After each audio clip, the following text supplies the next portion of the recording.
Évangile de Jésus-Christ selon saint Luc. Quand arriva le jour fixé par la loi de Moïse pour la purification, les parents de Jésus le portèrent à Jérusalem pour le présenter au Seigneur, selon ce qui est écrit dans la loi. Tout premier-né de sexe masculin sera consacré au Seigneur. Il venait aussi présenter en offrande le sacrifice prescrit par la loi du Seigneur, un couple de tourterelles ou 2 petites colombes. Or, il y avait à Jérusalem un homme appelé Siméon.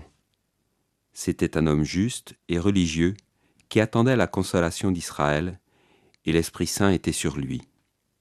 L'Esprit lui avait révélé qu'il ne verrait pas la mort avant d'avoir vu le Messie du Seigneur. Poussé par l'Esprit, Siméon vint au temple. Les parents y entraient avec l'enfant Jésus pour accomplir les rites de la loi qui le concernaient.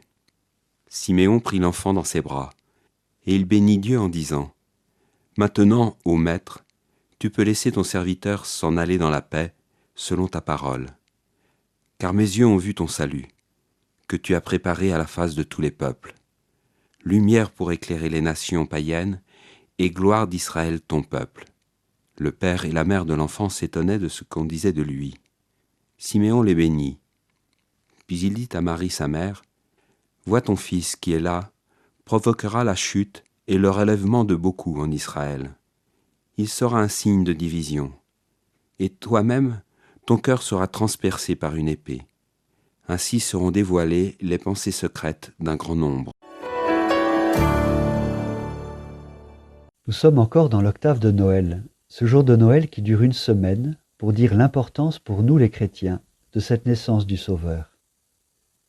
Tout premier-né de sexe masculin sera consacré au Seigneur. Ce petit bébé est présenté au temple selon l'antique tradition héritée de la libération d'Égypte. Comme les premiers-nés des Hébreux ont été épargnés par l'ange exterminateur qui a mis à mort les premiers-nés de leurs oppresseurs égyptiens, ils sont depuis offerts à Dieu au temple de Jérusalem en action de grâce.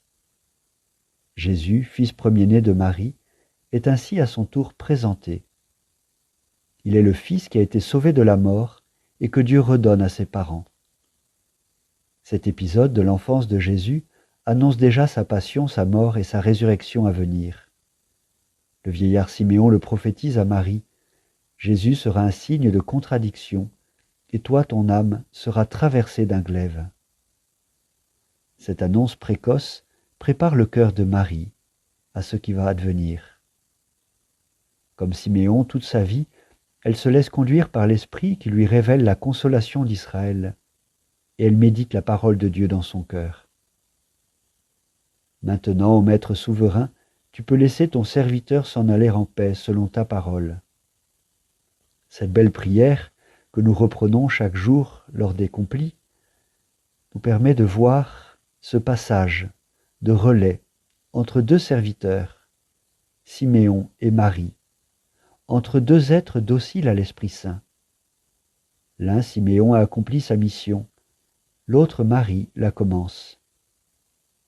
Chacun de nous sommes inscrits dans cette humble et magnifique mission d'accueillir la parole qui s'incarne dans nos vies et dans le monde.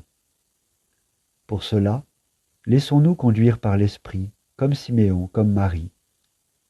Et à travers nos chutes et nos relèvements, nous permettrons au royaume d'amour inauguré par ce petit bébé de grandir en ce monde. Le don de la paix en nos âmes transpercées par les épreuves est l'héritage que nous accueillons aujourd'hui dans la foi. L'évangile du jour a été commenté par Gérald de Privé, diacre permanent au service du diocèse de Nantes.